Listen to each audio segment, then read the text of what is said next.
जिसके घर में संपदा की कमी होती है, जिसके घर में कर्जा बढ़ जाता है, लक्ष्मी नहीं आती, बहुत टेंशन की जिंदगी जीता है मनुष्य, व्यापार चल नहीं रहा, बहुत तकलीफ का जीवन चल रहा होता है, तो आज भी नियम है महाराज कि सोमवार शुक्रवार ये 2 वार ऐसे हैं, इन 2 वार को यदि कटोरी में थोड़ा सा शहद रखकर, मधु रखकर यदि लक्ष्मी जी का स्मरण किया जाए और माता लक्ष्मी जी का स्मरण कर कर एक लाल पुष्प उस कटोरी के सम्मुख में माता लक्ष्मी का नाम लेकर रखा जाए और बाद में वही शहद, वही मधु और वही पुष्प सोमवार का दिन और शुक्रवार के दिन लक्ष्मी का पूजन कर कर, स्मरण कर कर, दूसरे दिन शुक्रवार के दिन पूजन करें, शनिवार के दिन उस मधु का, उस पुष्प का विसर्जन करें, सोमवार के दिन पूजन करें लक्ष्मी जी का स्मरण कर कर, और मंगलवार के दिन अगर विसर्जन करें, 5 या 7 सोमवार या शुक्रवार को यदि आप मधु का भोग लक्ष्मी जी को लगाना प्रारंभ कर दें, शिव का नाम स्मरण कर कर, तो उसके घर में कभी संपदा की कमी नहीं होती, लक्ष्मी उस संपदा को बढ़ाती है। क्यों करा जाता है पूर्णिमा का व्रत? पूर्णिमा का व्रत करने का कारण क्या है बताइए? आप इतने सालों से कर रही हो, कई माताएं कर रही होंगी पूर्णिमा का व्रत, एक समय फलाहार करती हैं, एक समय भोजन करती हैं। भोजन में खीर का होना जरूरी होता है पूर्णिमा के व्रत में, दूध की सामग्री होना जरूरी होती है पूर्णिमा के व्रत में। 12 महीने की पूर्णिमा करो मना नहीं है, और पूर्णिमा उठाने का भी समय होता है चैत्री, चैत्र के महीने की जो पूर्णिमा होती है, चैत्री पूर्णिमा पहली पूर्णिमा मानी जाती है, इसलिए चैत्री पूर्णिमा को सिद्ध पूर्णिमा कहते हैं, कार्य सिद्धात्री पूर्णिमा कहते हैं, सिद्ध करने वाले। मनोरथी पूर्णिमा कहते हैं, मनोरथी पूर्णिमा। इसलिए पूर्णिमा का व्रत कहां से उठाया जाता है? तो चैत्र पूर्णिमा से उसको उठा लिया जाता है, पर उसका एक नियम रहता है। आप फलाहार करें अपनी जगह पर है, पर एक समय भोजन कर रहे हैं वो अपनी जगह पर, भोजन के साथ में मीठे के साथ थोड़ा दूध की सामग्री होना जरूरी होती है। और क्यों करते हैं पूर्णिमा का व्रत, किस लिए किया जाता है, क्यों करा जाता है, उसका व्याख्यान वर्णन शिव महापुराण के अंतर्गत स्कंद पुराण में लिखा गया। स्कंद पुराण में वर्णन किया है श्री वेद व्यास जी महाराज ने, कहा ये पूर्णिमा का व्रत इसलिए किया जाता है कि व्यक्ति का जब मन गलत भ्रम में जाने लगता है, मन जब गलत जगह पर जाने लगता है, तो ये मन को गलत जगह पर ले जाने वाला कौन होता है? तो कहा ये चंद्र होता है। व्यक्ति की राशि के अंतर्गत, व्यक्ति की पत्रिका के अंतर्गत, व्यक्ति की ग्रह दशा के अंतर्गत जब चंद्र बेकार चलता है तो व्यक्ति अच्छा करते करते भी बेकार करने लग जाता है। चंद्र डोल रहा है। कई माताएं कहती हैं गुरुजी हमारे बेटे को आशीर्वाद दीजिए, बहुत गलत संगत में जा रहा है, मतलब समझ जाना कि चंद्र गड़बड़ जा रहा है। बेटी अगर गलत मार्ग पर जा रही है, बेटी अगर गलत संगत में जा रही है, किसी अन्य व्यक्ति की ओर आकर्षित हो, चंद्र गड़बड़ हो रहा है, उसका चंद्र कहीं जा रहा, कोई पुरुष कोई लड़का कोई गलत मार्ग पर जा रहा है, चंद्र गड़बड़ हो रहा है।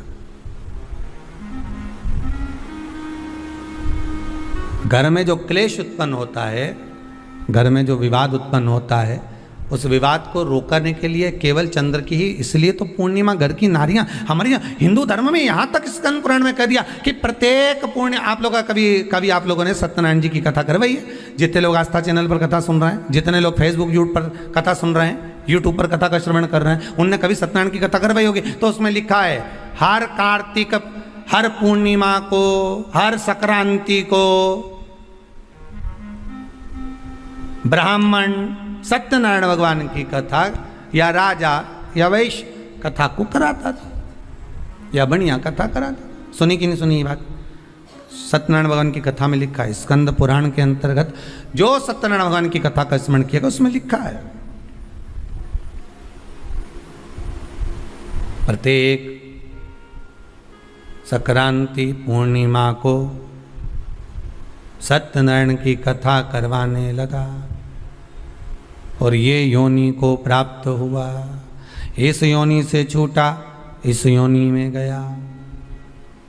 लिखा है, सब कुछ लिखा है। अब उत्ते से समझ जाओ कि पूर्णिमा को सत्यनारायण की कथा करने का बोला है।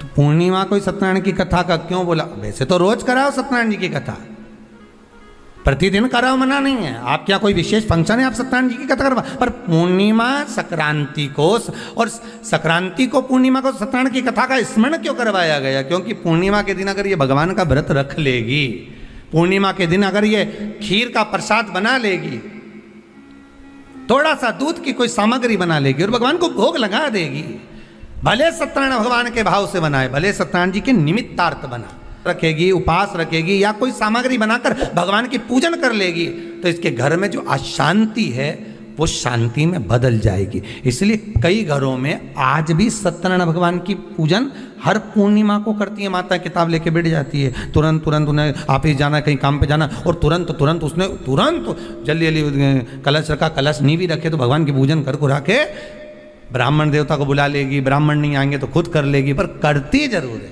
इतना सा आटा सेक लेगी, पंजेरी बनाई, सीरा बनाई, मिठाई रख दो, कुछ भी करेगी पर सत्यनारायण की कथा कर ले। उसका मन लग गया उसमें, मतलब पूर्णिमा को करना है। उसको करने से क्या होता है? शांति रहती है, शीतलता रहती है। जिसके घर में हर महीने की पूर्णिमा को खीर बनती हो, ध्यान दीजिएगा, बहुत सुंदर संवाद चल रहा है, बहुत ध्यान देने वाली बात है। प्रत्येक महीने की पूर्णिमा को जिसके घर में दूध की सामग्री बनती हो, दूध की सामग्री तैयार होती हो, खीर प्रसाद तैयार होता हो, उसके घर में कभी क्लेश नहीं हो सकता। चाहे सास बहू एक दूसरे के सामने वो कहे ना, वो सांप और नेवले की लड़ाई क्यों ना, फिर भी शांति हो जाती है।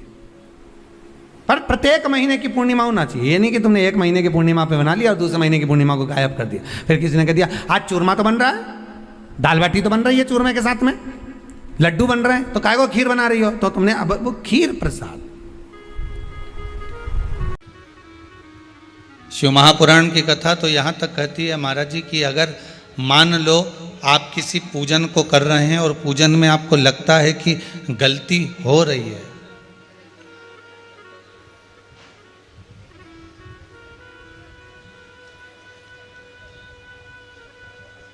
मान लो अगर आपके पूजन में, आपके विधान में, आपके स्मरण में अगर कोई गलती हो भी रही है, तो मालूम यहाँ शिव महापुराण की कथा कहती है कि नमः शिवाय बोल लेने पर वो गलती समाप्त हो जाती। हो गई गलती।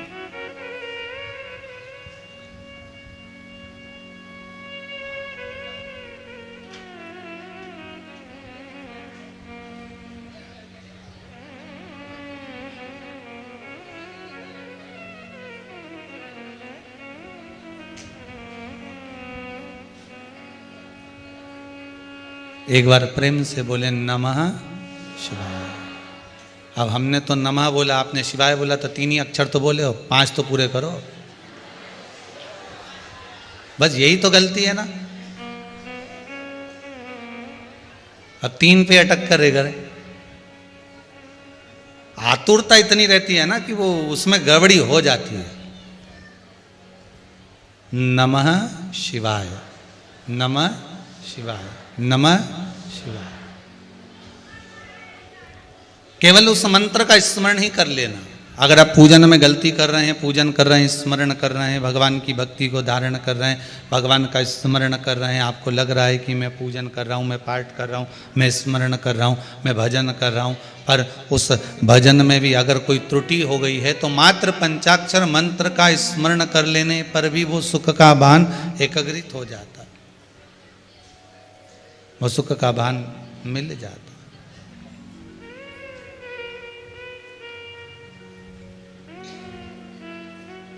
पूरी रामचरितमानस को उठाकर देखिए, पूरी रामचरितमानस, और यदि आप संपूर्ण रामचरितमानस को उठाकर देखेंगे तो भगवान राम ने पूरी रामायण में गोपनीय बात केवल एक बार कहिए।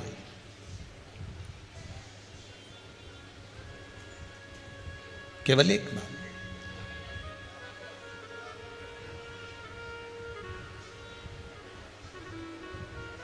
मेरे राघव,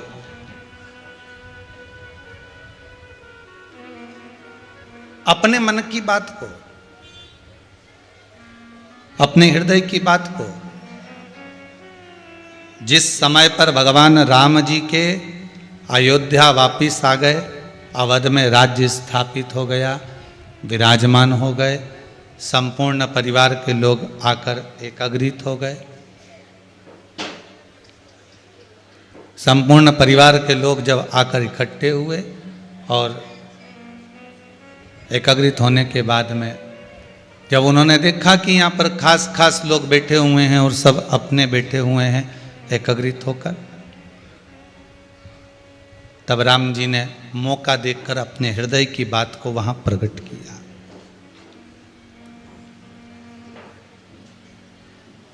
अपने हृदय की बात को वहां पर प्रकट कर दिया। कहा, एक गुपत मत और तुम ही कहो कर जोरी। एक गुप्त बात, एक मेरे अपने मन की बात राम जी कह रहे हैं कि मैं तुमसे कहना चाहता हूं।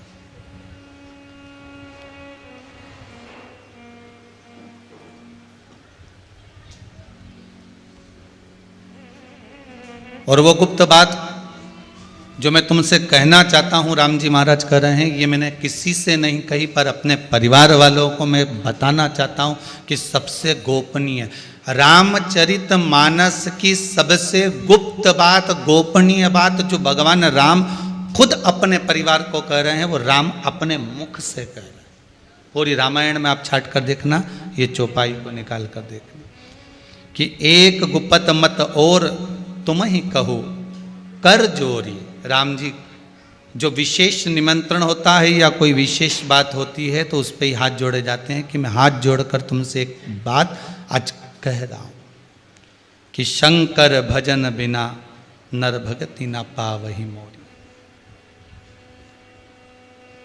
शिव जी कह रहे हैं ये गुप्त बात है जो मैं आपको समझा रहा हूं, जो मैं आपको कह रहा हूं कि शंकर भजन बिना नर भक्ति ना पावहि मोरी। अगर संसार में जन्म लेने के बाद आपने शंकर का स्मरण नहीं करा, संसार में जन्म लेने के बाद आपने शिव का भजन नहीं करा, संसार में जन्म लेने के बाद अगर आप शिव के नहीं हुए, संसार में जन्म लेने के बाद आप शंकर का अनुमोदन नहीं कर पाए, संसार में जन्म लेने के बाद आप शिव के नहीं हो पाए, संसार में जन्म लेने के बाद आप शंकर का पंचाक्षर मंत्र नहीं जप पाए, संसार में जन्म लेने के बाद आप शिव की भक्ति में नहीं डूब पाए, तो फिर आपका ये जीवन बेकार है। आप सोचे कि मुझे राम मिल जाएगा, आप सोचे मुझे कृष्ण मिल जाएगा, तो ये कठिन है।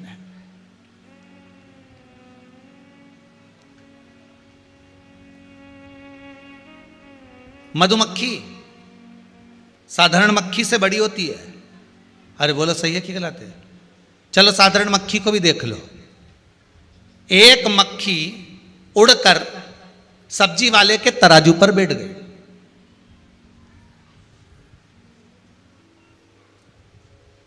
कुछ बिगड़ा, वजन घटा बढ़ा,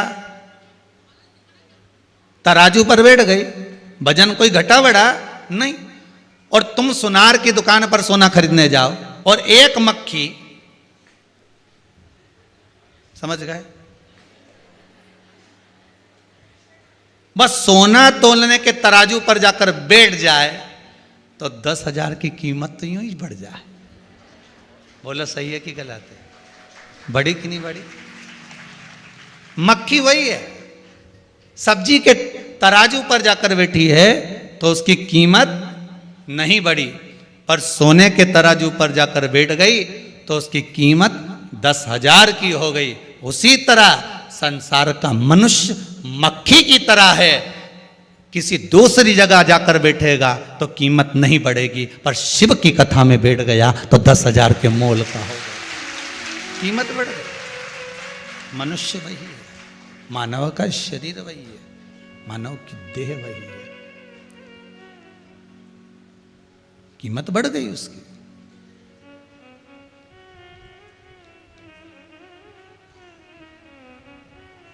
वह मक्खी जगह जगह बैठी पर उसकी कोई कीमत नहीं थी। पर सोने के तराजू पर जब मक्खी बैठी है, रिटर्न नहीं चल रहा है,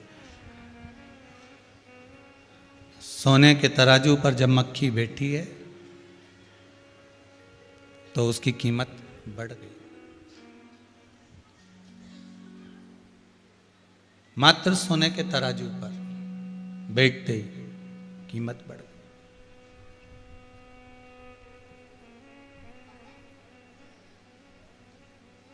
पान की दुकान के बाहर बैठोगे तो कोई कीमत है तुम्हारी? मदिरा की दुकान के बाहर बैठोगे तो कोई कीमत है तुम्हारी? दुनिया का लोग कहेगा ये बेवड़ा है रे, दिन भर वहां खड़ा रे, बेकार है ये, तो कोई कीमत?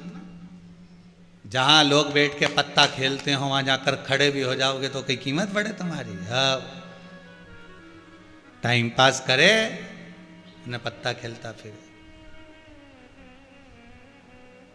जहां लोग मांसाहार करते हो वहां तुम्हारी कोई कीमत बढ़ेगी? नहीं। गलत लोगों के पास में जाकर बैठोगे कोई कीमत बढ़ने वाली नहीं है। पर हम तो यहां तक कहेंगे कि फेसबुक यूट्यूब पर भी अगर आप फालतू की चीजें देख रहे हो, व्हाट्सएप चला रहे हो, उसमें बस कुछ आड़ा टेढ़ा ही लिख रहे हो, बोल रहे हो, जान रहे हो, तो उसकी कोई कीमत नहीं है। मोबाइल की कीमत तब सही निकलेगी जब तुम उस मोबाइल पर कुछ नहीं तो आधे घंटे की शिव महापुराण ही सुन लोगे तो कीमत तो बढ़ेगी, तुम्हारी कीमत तो बढ़ी। आज फेसबुक यूट्यूब पर इतने श्रोता इतने प्रेम से, इतने श्रोता भाव से, दिल से, आनंद से अगर कथा का रसास्वादन ग्रहण कर रहे हैं, कथा को श्रवण कर रहे हैं, दिल लगाकर, मन लगाकर 2 घंटा, 2.5 घंटा, 3 घंटा कथा के तत्व को धारण कर रहे हैं, तो कुछ तो मिल रहा होगा, कुछ तो प्राप्त हो रहा होगा। कीमत सत्संग से बढ़ती।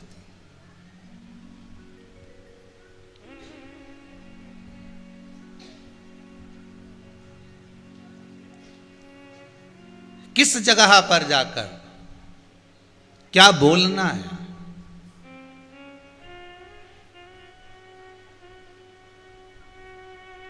किस जगह पर जाकर क्या प्रस्तुत करना है, ये समय की गणना और आपकी कीमत बताए।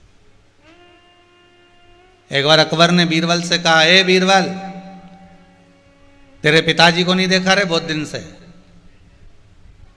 और आज तक तेरे पिताजी यहां पर नहीं आए मेरे राजभवन में। बीरबल, कल अपने पिताजी को लेकर आना। बीरबल ने मन में सोचा, कहां फंसाया ये अकबर ने, बता। हम मेरे पिताजी को बुला रहे। सुन लिया बीरबल? बीरबल बोला, जी हजूर। अब बीरबल घर गया, पिताजी से कहा, पिताजी कल तुमको राजमहल में चलना है अकबर के सामने। पिताजी ने कहा, मुझे काहे को ले जा रहा है, मैं नहीं जाना चाहता। वो कुछ पूछेगा जवाब देना पड़ेगा, कुछ बोलेगा तो हुंकारा करना पड़ेगा। अगर कुछ भी पूछेगा तो बोलना तो पड़ेगा ना। अब पूछेगा तो बोलना ही पड़ेगा। कोई व्यक्ति अगर आपसे बात करेगा तो कल कथा में कहा था ना, हूँ हाँ तो करना ही पड़ेगा, हूँ हाँ बोलना तो पड़ेगा। तो कहाँ मेरे को लेकर जा रहा है उस अकबर के दरबार में? नहीं नहीं, अकबर के पास तो चलना पड़ेगा पिताजी। तो पिताजी बोले, मैं वहां जाकर क्या करूंगा? बीरबल ने कहा, बस एक काम करना, कोई भी प्रश्न वो करे उसका जवाब ही मत देना, बस चुप रहना, एक शब्द मत बोलना तुम, एक शब्द, बस इतना ही करना है। हाँ, एक शब्द का जवाब नहीं देना है आपको, बस चुपचाप खड़े रहना, वो बोलता रहेगा, तुम चुप खड़े खड़े सुनते रहना, ठीक है। दूसरे दिन अकबर के दरबार में बीरबल अपने पिताजी को ले गया और पिताजी से अकबर ने पूछा, कैसे हो? अब पिताजी कुछ बोले ही नहीं, छोरा सिखा के लाया था।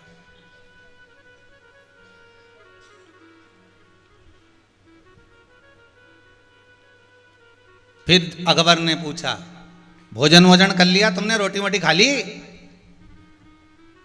पिताजी कुछ बोले ही नहीं। तुम्हारे कपड़े तो बहुत जोरदार लग रहे हैं पिताजी, ए बीरबल के पिताजी कपड़े बहुत अच्छे लग रहे हैं। कुछ बोला ही नहीं। कहां कहां घूमी आए, कहीं तीरथ मीरथ करने गए थे? पिताजी कुछ बोले ही नहीं। अकबर को तो आ गया गुस्सा भयंकर, और अकबर ने बीरबल से पूछा, बीरबल एक बात बताओ, जब किसी मूर्ख के सामने खड़े हो, मूर्ख से पाला पड़ जाए तो क्या करना चाहिए? बीरबल ने कहा, जो मेरे पिताजी कर रहे हैं वही करना चाहिए।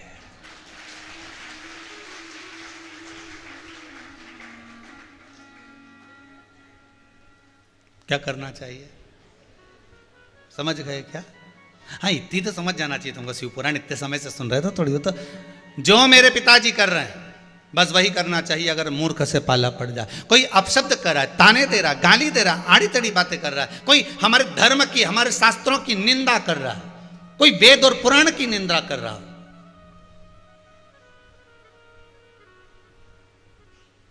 कोई गाय बेटी और ब्राह्मण की निंदा कर रहा हो, लग रहा है कि हमारे धर्म की, हमारे हिंदू धर्म की निंदा कर रहा हो, हमारे शास्त्रों की निंदा कर रहा हो, हमारे भगवान शिव की भक्ति की निंदा कर रहा हो, तो उस जगह पर या तो जवाब दो ना दो, पर उस जगह से फिर मौन हो जाओ। मूर्खों से क्या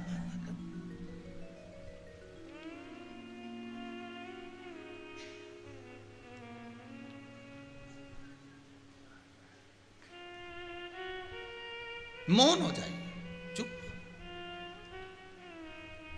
शिव पुराण कह रही है, भगवान शंकर की कथा कह रही है। मेरे राघव जी कहते हैं, एक सबसे गोपनीय बात मैं अपने परिवार वालों को बताना चाहता हूं कि शंकर भजन बिना नर भगति ना पावहि मोरी। शंकर का अगर भजन नहीं है, शिव का स्मरण नहीं है, शंकर का अनुमोदन आप नहीं कर रहे हैं, शंकर की भक्ति को धारण नहीं कर रहे हैं, तो राम जी कहते हैं फिर मुझे नारायण को, कृष्ण को, राम को पाना कठिन है। फिर राम कृष्ण नहीं मिलेगा, नारायण नहीं मिलेगा,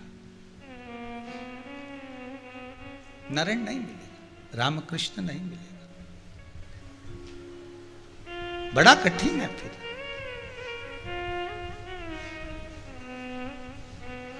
बहुत सुंदर बात है पूर्णिमा शिव महापुराण में, आप सुन रहे हैं, बड़े ध्यान से सुनना। पूजन कर रहे हैं, कोई गलती रह गई है तो नमः शिवाय बोल लीजिए।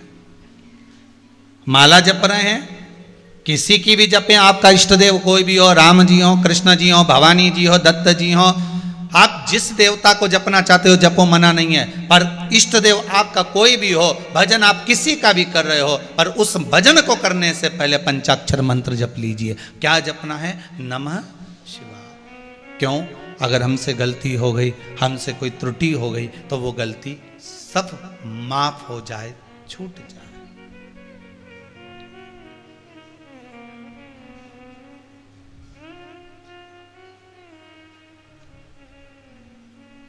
वो गलती माफ कर दी जाए। कीमत मनुष्य की जब बढ़ती है, जब वो सत्संग में लगा हो। कीमत मनुष्य की जब बढ़ती हो, जब वो सत्संग में लगा हो, भजन में लगा हो, कीर्तन में लगा हो, नाम जाप में, मंत्र जाप में लगा हो। मक्खी तो वही है जो तराजू पर सब्जी के बैठी है, मक्खी वही है जो अन्य जगह पर जाकर बैठी है, पर वही मक्खी अगर सोने के तराजू पर बैठती है तो उसकी कीमत 10,000 हो जाती है। आप भगवान की भक्ति में जितना समय लगे हुए, जितना स्मरण में लगे हुए, वो आपकी कीमत मानता है।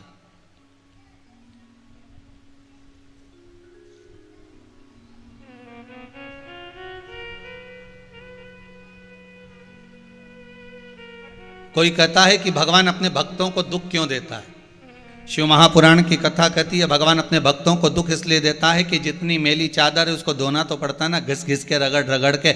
जब तक साफ नहीं होगी तो तन पर धारण कैसे करेंगे? भगवान अपने भक्त को थोड़ा सा कष्ट देता है, भगवान अपने भक्त को थोड़ी तकलीफ देता है, भगवान अपने भक्त को थोड़ा कष्ट प्रदान जरूर करता है। क्यों करता है? क्योंकि भगवान चाहता है कि मैं इसको घिसूं, साबुन लगाऊं, इसको रगड़ूं तो ये निर्मल हो जाए, और निर्मल होगा तब मैं इसको धारण कर सकता हूं, ये मेरा हो सकता है। निर्मल मन सो मोहि पावा, मोहि छल छिद्र कपट ना भावा। भगवान कोई ऐसे ही फल प्रदान कर दे?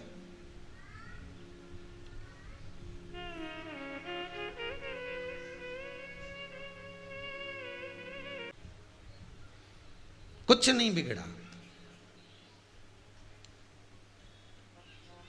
ईश्वर कभी किसी का बुरा नहीं करता। ईश्वर कभी किसी का बुरा नहीं करेगा।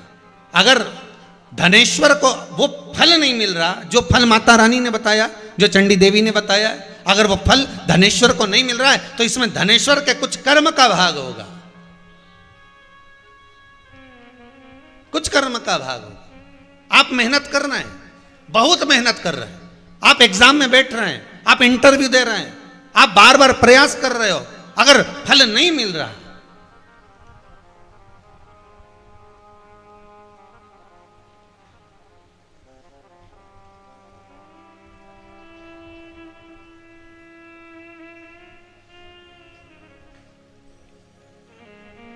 एक आप अगर बैठे, मान लो आप इंटरव्यू देने के लिए, परीक्षा देने के लिए, कोई कार्य के लिए बार बार जा रहे हो, नहीं हो रहा, हारना नहीं है। हो सकता है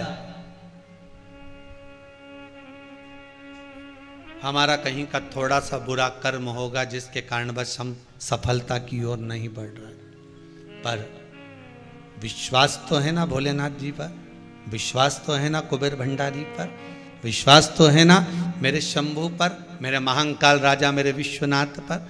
अगर भरोसा दृढ़ है,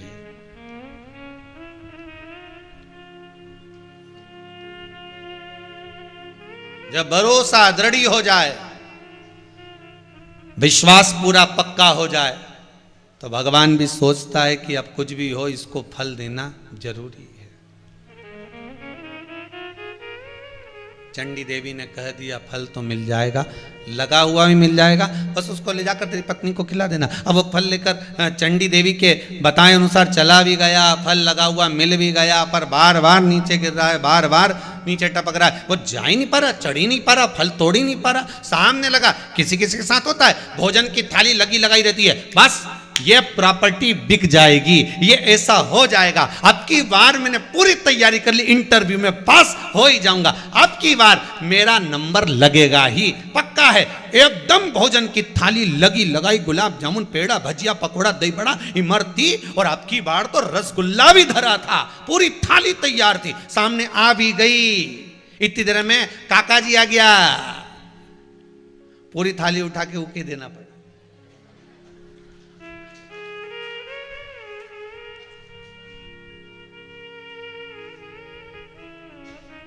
मन में आया मात्र एक नंबर से रह गया, ये काका टपकी गया, एक नंबर से, कहीं के हमारा छोरा एक नंबर से रह गया, बेटी 2 नंबर से रह गई, कोई 1 नंबर से रह गया।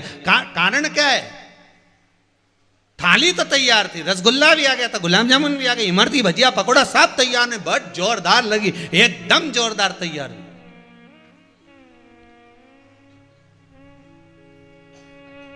बस जीमने बैठा ही था कि अब तो सुतूंगा, अब तो खाऊंगा, और इतनी देर में काका जी आए ने पूरी थाली। कभी कभी तुम्हारे साथ भी हुआ होगा, कहीं बैठे होगे भोजन करने, इतना रिश्तेदार आ गया ना, मामा जी ने, फूफा जी ने, काका जी, लो साहब तुम तो बाद में बैठ जाना, ये डोकरा में बैठ जाना, 70 साल का बेचारा, उठो, बुजुर्ग आदमी के पहले बिठा, अपनी थाली अपन को उनको देना पड़ी, होता है कभी कभी। कर्म कर रहे हो, अब ईमानदारी से बोलना, तुमने अपनी थाली उसको दे दी, उसने ले भी ली, तो क्या तुम्हारे पास दूसरी थाली नहीं आएगी? बोलते जाओ जरा जम के, क्या गुलाब जामुन नहीं आएगी, इमरती, भजिया, पकोड़ा नहीं आएगा? बस इतना जरूर हो सकता है कि रसगुल्ला नहीं आएगा। बोलो सही है कि गलत है? इतना जरूर हो सकता है कि रसगुल्ला दूसरा नहीं आ सकता, क्योंकि वो रसगुल्ला केवल एक ही थाली में रखना था, और वो रसगुल्ला उसके पास पहुंच गया। अब रसगुल्ला नहीं आए तो क्या गुलाब जामुन से काम नहीं चलेगा? बोलता जाओ जरा, इमरती से काम नहीं चलेगा, नुक्ती से काम नहीं चलेगा ना, पर रसगुल्ले का रोना मत रोना। मेहनत तो खूब करी थी गुरुदेव, बिल्कुल, और बिल्कुल अब तो यह काम होना था। एक बार अगर थाली चली भी गई तो कुबेर भंडारी पर से विश्वास मत हटाना। एक बार पशुपति व्रत से काम नहीं बना, विश्वास मत डिगाना। थाली आएगी, भले रसगुल्ला नहीं आए और गुलाब जामुन इमरती जलेबी तो आएगी।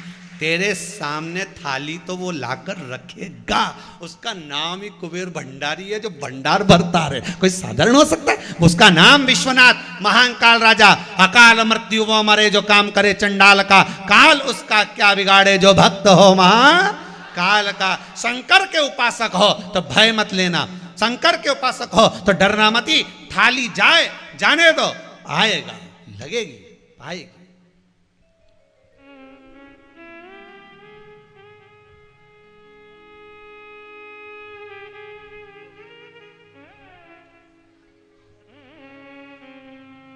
ट्रेन छूट गई ना, इंदौर की, मुंबई की, पुणे की, छूट गई ना।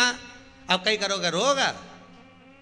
अरे बोलो तो सही, कुछ मत करो, सीधे टिकट के काउंटर पे जाकर कहना साहब ट्रेन छूट गई है, ये टिकट बदलो। क्या बदलाएगा? बदलाएगा नहीं, तुम्हारी गलती, तुम लेट क्यों आए? ठीक है साहब, अगला टिकट दे दो ट्रेन का। 300 ही गया ना, 500 ही गया ना, एक बार का प्रयास करा तो ही गया, कोई दिक्कत नहीं है साहब, दूसरा टिकट दो। 4 घंटा लेट आएगी, शाम तक मिलेगी, चल जाएगी, आएगी तो हाँ इसी प्लेटफॉर्म पे आएगी, पता नहीं है उस पे भी आ सकती, तुम तैयारी रख कर रखो। कभी इस पे आ गई तो इससे बैठ जाना, उस पे आ गई तो उससे बैठ जाना, बैग हाथ में रखना। वो भी चतुर था, उसने कहा अब की बार अटैची लेके ही नहीं जाऊंगा, बैग पीछे टांग के जाऊंगा। इसलिए जितने छोरा उन दिखेंगे, जितनी छोरियां दिखेगी जो इंटरव्यू देने जाए, परीक्षा देने जाए, ये 2-4 बैग लेके नहीं यहीं टांग के जाए। अब की बार भाग के नहीं पकड़ लूँ तुम्हारा नाम दिए, अब की बार भगवान नहीं पकड़ लूंगा। एक ही छुट्टी ना, छूट जान दो। एक बार हिम्मत हार गए ना, एक बार ट्रेन चली गई ना, कोई बात नहीं, अगली चुकने दोगे नहीं। इतनी मेहनत करना, इतना अनुमोदन करना, शंकर का इतना भजन करना कि अब की बार जैसे ही ट्रेन में बैठो ने, बस इंटरव्यू देने जाओ ने, श्री शिवाय नमस्तुभ्यम, और भोलेनाथ गलती हो जाए तो उसको बचाने के लिए नमः शिवाय पंचाक्षर बोलकर निकल जा। उसके बाद में शंकर जी निपटे, सीट भी वही दिलाएगा, न टिकट नहीं होगा, न टीसी के दूसरे डब्बे में फंसाएगा, तेरे डब्बे में टीसी नहीं आएगा, तू बैठ। अरे भैया, काली मिर्ची चढ़ाई विद्येश्वर संहिता के श्लोक संख्या 57 नंबर को पढ़ोगे तो उसमें लिखा हुआ है कि काली मिर्ची शंकर को चढ़ाने से शत्रुओं का नाश होता है, कार्य की सिद्धि होती है, लक्ष्मी की प्राप्ति होती है। पढ़ोगे तो मिलेगा ना।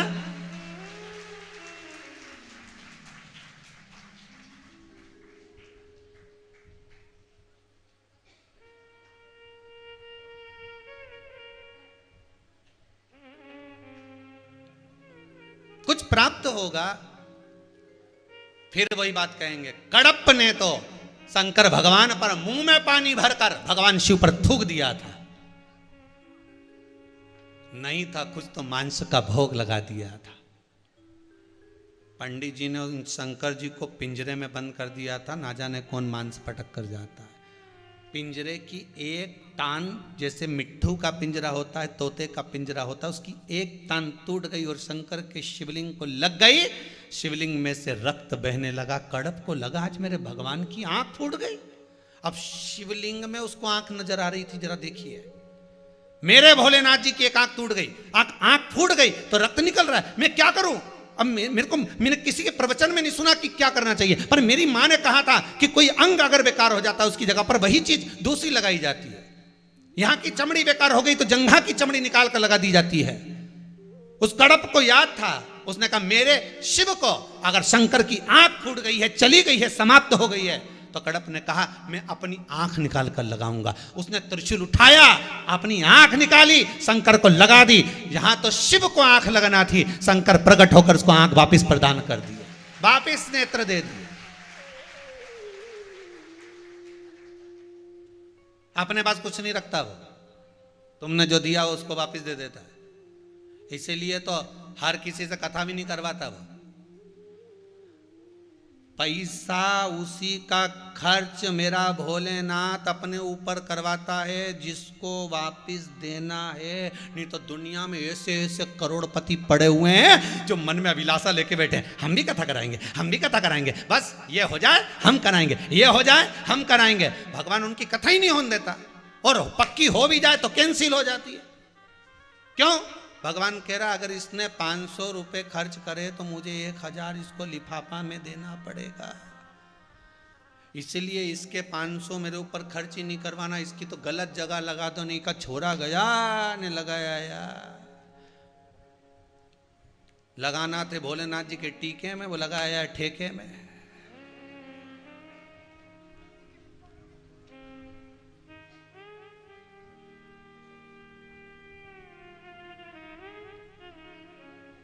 अब लोग क्यों साथ, तुम तो कथा करवाने वाले थे, शिव जी का टीका करने वाले, अब कई करूं छोरा ने सब आपसे भी निवेदन है, भगवान से विनती करना, धन देना भोलेनाथ, आई हूं तेरे दरवाजे पर, तेरी कृपा पाने के लिए आई हूं, संपदा ऐसी देना कि एक बार शिव कथा करवा लूं, एक बार मेरे मन की अभिलाषा पूरी हो जाए, बस यही कृपा।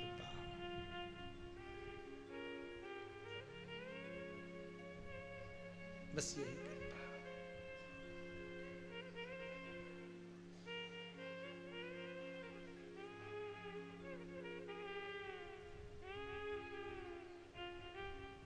इतनी दया जरूर कर दे। अपने लिए बहुत कम मांगो। वो कहते हैं ना, हमने देखा है वो कौन बनेगा करोड़पति, उसमें जितने सामने सीट पे बैठे रहते हैं उनसे पूछो तो क्या, मैं मेरी मम्मी के लिए मकान बनाऊंगा ना, मैं ये करूँगा ना, मैं मेरे लिए ये करूँगा ना, मैं उसके लिए ये करूँगा ना, मेरी बहन के लिए ये करूँगा, मैं हमारा जीजा के लिए ये करूँगा ना, भाई के लिए ये करूँगा। एक के मुंडा से नहीं निकला कि एक बार शिव पुराण की कथा करूँगा। एक बार मुंह से निकल जाता तो 5 करोड़ तक तो यूं ही पहुंच जाता। भगवान को भी लगता ना कि मेरे चक्कर में करने बैठा है, मेरे चक्कर में हर सीट पे बैठा है, मेरे चक्कर। शिव का अनुमोदन करो, भोजन भी करूंगा तो शंकर के लिए, भजन भी करूंगा तो शंकर के लिए, कमाऊंगा भी तो शिव के लिए, क्योंकि मेरे घर में बच्चे कौन है, शंकर का अवतार। श्वास श्वास में शिव रटो, वृथा जन्म मत खोए, ना जाने इस श्वास का फिर आवण होए ना होए। घर में पत्नी है पार्वती का रूप, शंकर पति का रूप, घर में बच्चे सब शिव का रूप, क्योंकि श्वास जिसकी चल रही है वो श्वास में ही तो शिव बसा है। जब तक श्वास है तब तक शरीर है, श्वास निकल गया वो शव बन गया, शिव निकलने के बाद शव बनता है। शिव रहेगा तो शरीर रहेगा, शिव निकल गया तो शव बन गया।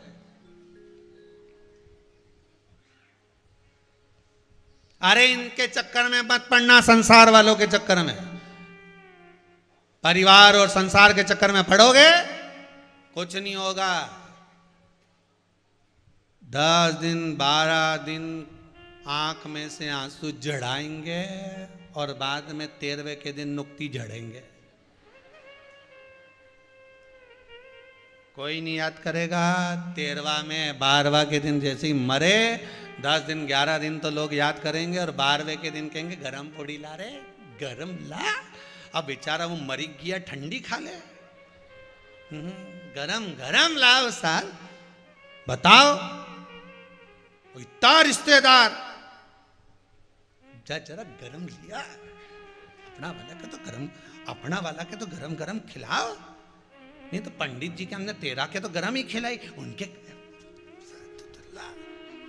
और देख जरा खोपरा पाक बनाओ तो 2 पीस। अच्छा अब कोई नहीं याद कर रहा कि भेरू सिंह निपटी गया, कौन याद? नहीं याद कौन करे कि भेरू सिंह निपटी गया? वे तो टेबल पे फोटो धरा और माला पड़ी। अब इनके गुलाब जामुन और पत्तल जितनी फोटो के सामने धरी ऊपर तो सब मक्खी पड़ी, और बाकी के तुम झड़ रहे, नुक्ती ने, गुलाब जामुन ने, पूरी ने, बढ़िया जोरदार जोरदार सब सामान। और जितने मेहमान जा रहे थे तो उनको भी पन्नी में बांध के डब्बा आधा किलो का मिठाई का, उनमें खोपरा पाक ने, नुक्ती ने, सेव और दे दी कि ये तो निपट गए, तुम निपटाओ।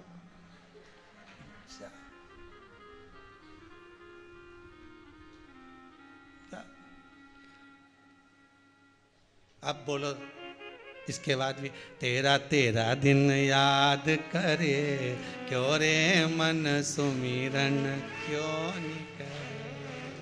तेरा दिन के सिवाय कोई याद नहीं करेगा। 13वें दिन तो झरे नुक्ति झड़े, खूब खाए, गरम लाओ, गरम लाओ, इनक दते दो तरी सब खा। अभी भी मौका है, कहीं नहीं बिगड़ा, ट्रेन स्टेशन पे ही खड़ी है। बचपन गया जाने दो, जवानी गई जाने दो, अधेड़ी गई जाने दो, बुढ़ापा मत बिगड़ने दो, कहीं नहीं बिगड़ा, अभी भी अपनी जगह पे ही है, अपनी जगह पे।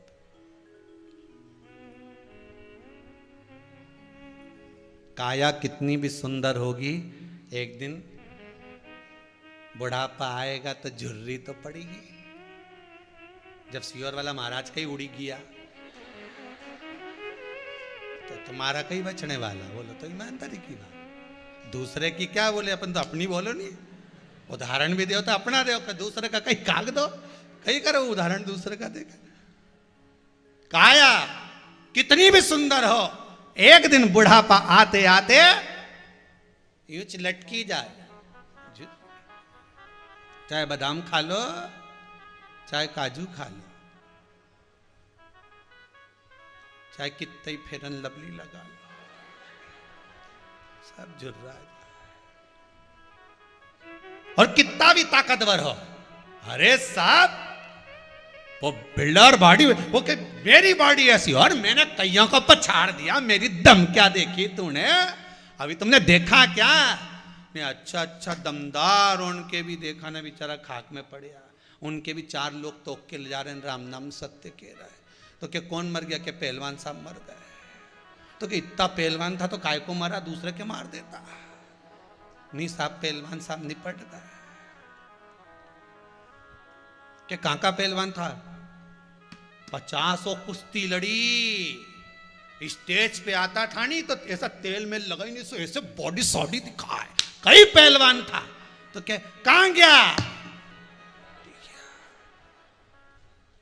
तो इतना पहलवान के फिर लेके कौन जा रहा है? कि मोहल्ला का 4-5 उठाई, राम नाम सत्य के। अब इतना बड़ा पहलवान खुद चले जाता शमशान तक, बोलो कुछ गया? अच्छे से अच्छे दमदार की भी दमदारी निकल जाती है, कितनी भी सुंदर काया हो माटी मिल जाती है, पर मरने के बाद भी अगर कुछ रह जाता है तो आपकी अच्छाई कभी नहीं मरती, वो हमेशा परमानेंट रह जाती, वो कभी नहीं मरती। आपका अच्छा कर्म, आपका भजन, आपका कीर्तन, आपका स्मरण, आपका मंत्र जाप, आपका नाम जाप, आप जो शंकर का भजन कर रहे हो, श्री शिवाय नमस्तुभ्यम जप रहे हो, नमः शिवाय पंचाक्षर मंत्र जप रहे हो, ये कोई नहीं ले जा सकता, ये तो तुम्हारा रहेगा। भले तुम चले भी गए ना तो लोग कह देंगे साहब बहुत भजन करती थी रे, मोहल्ला की 4-5 माताओं को बिठा के ढोलक पीट पीट के खूब भजन गाती थी, हो इतना जोरदार भजन गाती थी, और ने कहीं की झगड़ा कर कर के मर जाए नहीं तो लोग क्या अच्छा है। पूरा मोहल्ला के नीचे, दादा भगवान से प्रार्थना है, अब के तो भेज दी थी हमारा कॉलोनी में, स्कीम नंबर 71 में, 72 में, 74 में, अब की बात इसको भेज दी तो 76 में, पर हमारे यहां मत भेजना भगवान, रख लो। या कहीं की 71 वाली बैठी हो तो बुरा मत मान जा रही हो, अब इसका करे।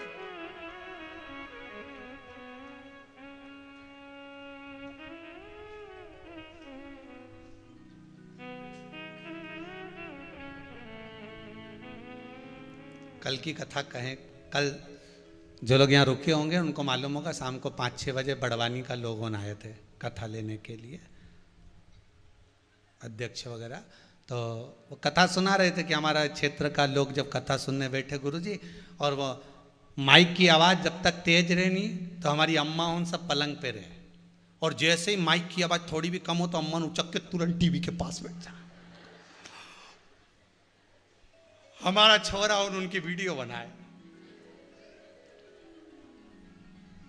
कथा का रसतत्व ग्रहण करना, आनंद फल मिलेगा जरूर, इंतजार करना, भगवान पर विश्वास रखना।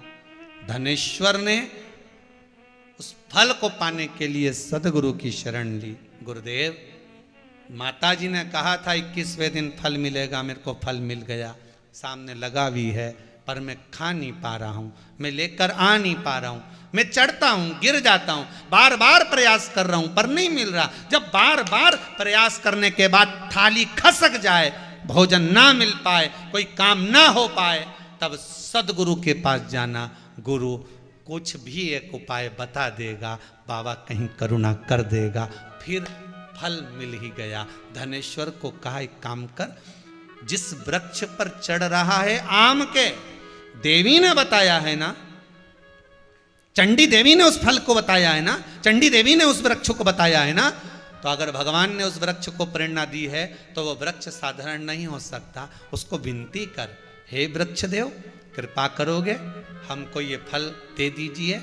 माता की आराधना करना, कुल देवी देवता का स्मरण कर कर, प्रणाम कर कर उस वृक्ष को दंडवत करना और दंडवत कर कर चढ़ जाना।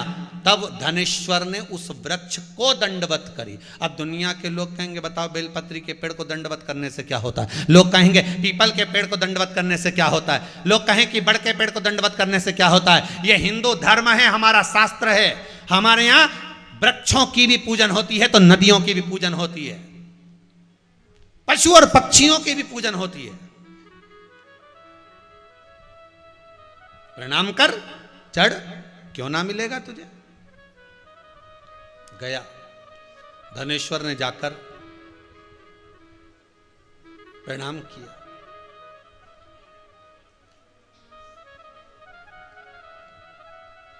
दंडवत करा।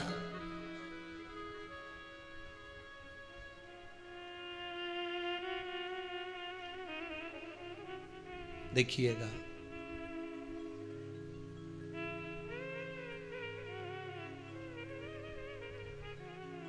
सारी दुनिया में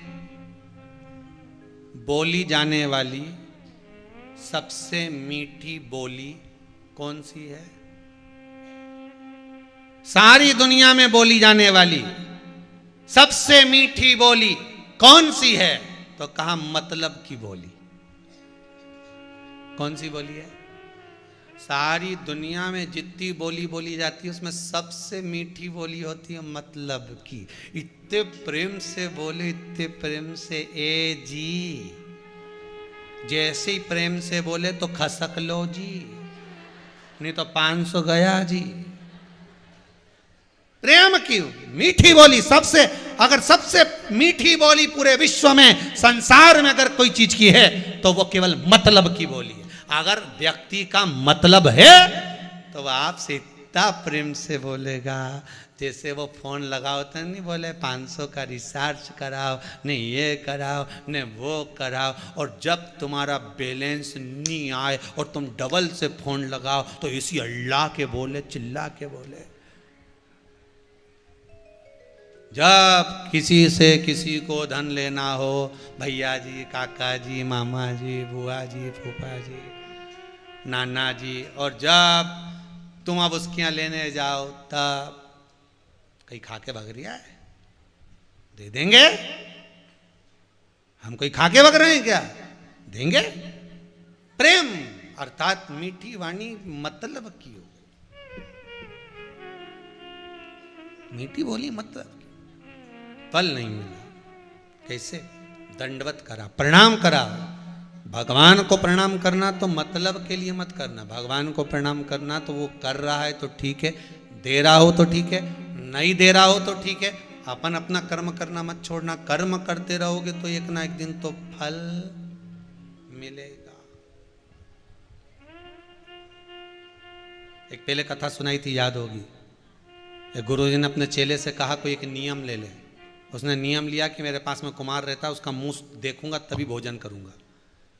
पहले कथा सुनाई थी। वो कुमार का मुंह देखने लगा, सिर्फ छत पे जाता, कुमार का मुंह देखता, रोटी खा लेता। एक दिन कुमार गायब हो गया। उसके घर जाके पूछा क्यों, कुमार कहाँ गया? कि वो तो मिट्टी लेने गया। अब रोटी कैसे खाऊं? किधर गया? उधर गया, वो उधर पहुंच गया। नियम तो नियम होता है, मतलब का नियम नहीं होना चाहिए, मतलब से परे नियम होना चाहिए। गया, कुमार मिट्टी को खोद रहा था, उसको सोने का हंडा मिल गया।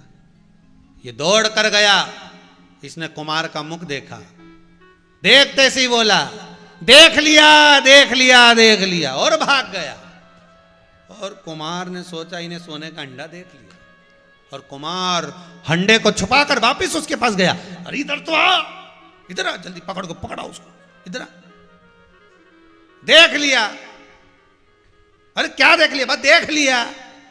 उसने कहा देख लिया तो आधा आधा कर लेते हैं, चल। उसको ले गया, मिट्टी में से हंडे को निकाला, आधा धन उसको दिया, कुमार ने आधा रखा।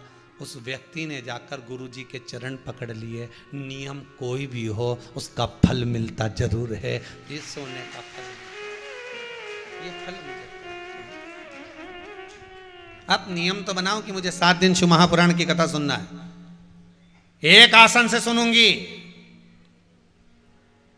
मन लगाकर श्रवण करूंगी। मैंने सुना है शिव महापुराण की कथा भले टीवी के सामने बैठकर सुन लो, और एक मन लगाकर सुन लो, एक चित्त लगाकर सुन लो, बाबा देता है।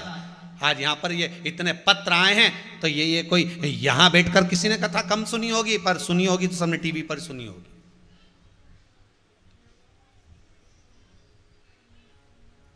मन लगाकर कथा सुनो, भले मोबाइल पर सुनो, टीवी पर सुनो, फेसबुक यूट्यूब पर श्रवण करो, पर चित्त लगाकर अगर श्रवण कर रहे हो, तुम दिल लगाओ तो सही, हृदय लगाओ तो सही, मन लगाओ तो सही। पहले ऐसा नियम था कि अगर बेटी याद करती थी तो मम्मी की हिचकी आ जाती थी। बोलो सही है कि गलत है? और माँ याद करे तो बेटी की हिचकी आ जाती थी कि हमारी छोरी याद कर रही है। बस उसी तरह तुम मन लगाकर कथा तो सुनो, शिव को याद तो करो। उसके भी एक आध बार डुचकी आ गई ना, हिचकी, तो बस अपना काम हो गया।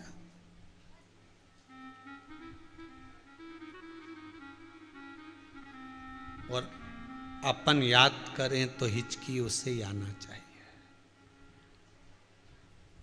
तुम्हारी हिचकी की दिक्कत मत पाल लेना हो कि शंकर जी याद कर और हिचकी मुझे आए। शंकर जी याद कर और हिचकी तुझे आए, नहीं तो गई, एक ही हिचकी में निपटी पड़ेगी। तो अपन तो ये कहो कि उसको हिचकी आए, मैं जब याद करूं वो दौड़ कर आए।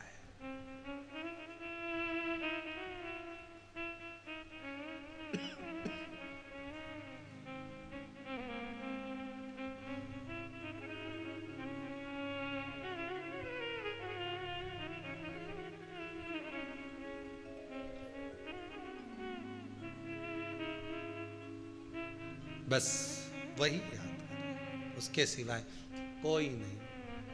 महाराज तेरे डमरू की धुन सुन के मैं काशी नगरी आई हूँ। तेरे डमरू की धुन सुन के मैं काशी नगरी आई हूँ। तेरे डमरू की धुन सुन के मैं काशी नगरी आई हूँ। तेरे डमरू की धुन सुन के मैं काशी नगरी आई हूँ। मैं काशी नगरी आई हूँ। मैं काशी आई हूँ। मैं काशी नगरी आई हूँ। मैं काशी नगरी आई हूँ। मैं काशी नगरी आई हूँ। मैं काशी नगरी आई हूँ। मैं काशी नगरी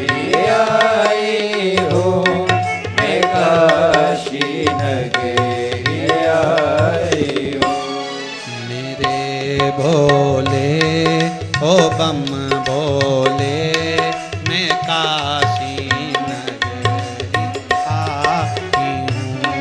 मेरे भोले ओ बम भोले मैं काशी नगरी आई हूँ। बड़े भाव से आनंद से ताली से बजाओ।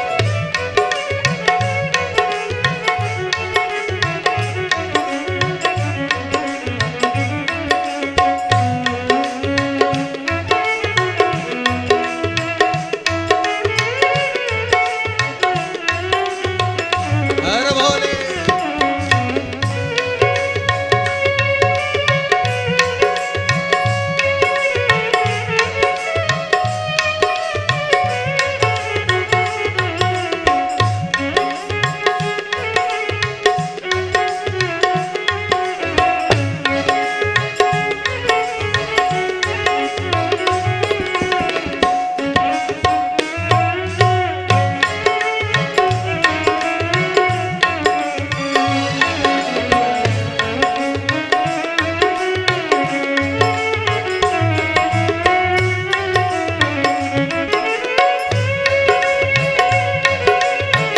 जय हो।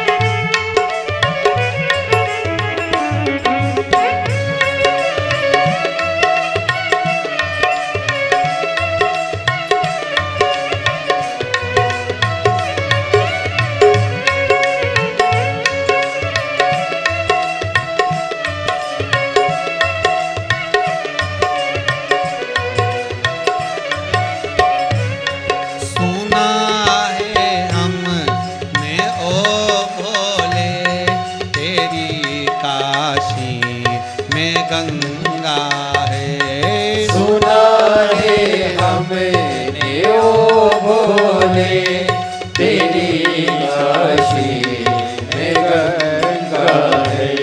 सुना है हमने ओ भोले तेरी काशी में गंगा है। सुना है हमने ओ भोले तेरी काशी में गंगा है। उसी गंगा को नहाने को मैं काशी नगरी आई हूँ। उसी गंगा को नहाने को मैं काशी नगरी आई हूँ। मेरे भोले ओ बम भोले मैं काशी नगरी आई हूँ। मेरे भोले ओ बम भोले मैं काशी नगरी आई हूँ। बड़े भाव से ताली से वाले तो आनंद के साथ। जय हो।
सुना है हमने ओ भोले तेरी काशी में मोती है।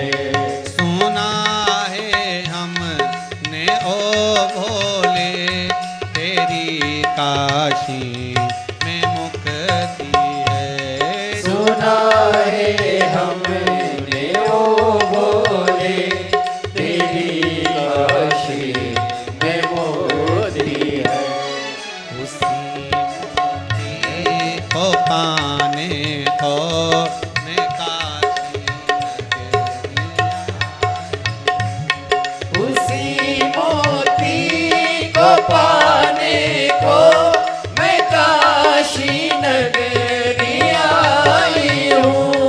उसी मोती को पाने को मैं काशी नगरी आई हूँ। उसी मोती को पाने को मैं काशी नगरी आई हूँ। मेरे भोले ओ बम बोले मैं काशी नगरी आई हूँ। मेरे बोले ओ बम बोले मैं काशी नगरी आई हूँ।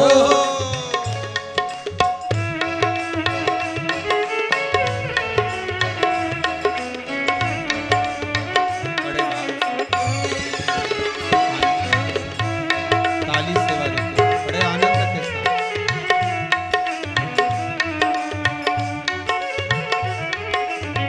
जय हो।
सुना है हमने ओ भोले तेरी काशी में गौरा है। सुना है हमने ओ भोले तेरी काशी में गौरा है। सुना है हमने ओ भोले तेरी काशी में गौरा है।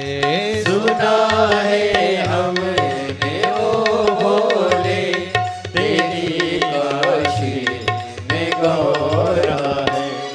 उसी गौरा को पाने को मैं काशी नगरी आई हूँ। उसी गौरा को पाने को मैं काशी नगरी आई हूँ। मेरे भोले ओ बम बोले मैं काशी नगरी आई हूँ। मेरे बोले ओ बम बोले मैं काशी नगरी आई हूँ। मैं काशी नगरी आई हूँ। मैं काशी नगरी